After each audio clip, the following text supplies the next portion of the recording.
尤達最近香港嘅一段時間，尖沙咀不時落大雨，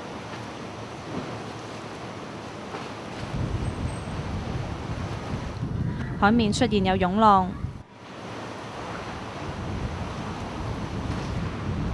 不過，就算打緊8號風球，風勢都唔算太大。天星碼頭逼滿嚟觀浪嘅遊客，打風冇得行商場，大批內地人唯有坐晒喺樓梯度等。打工仔唔使返工，上環一帶比平時靜得多，只係有少數人出嚟跑下步。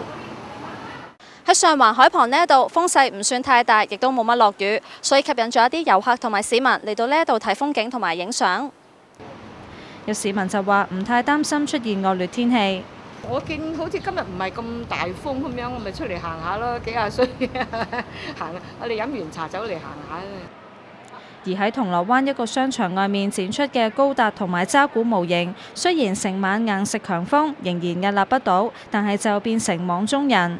主辦單位用飛機索帶加強穩固，並為佢哋套上綠色漁網，以防組件吹甩唔傷途人。而一班小渣古模型亦都全部用膠袋包好。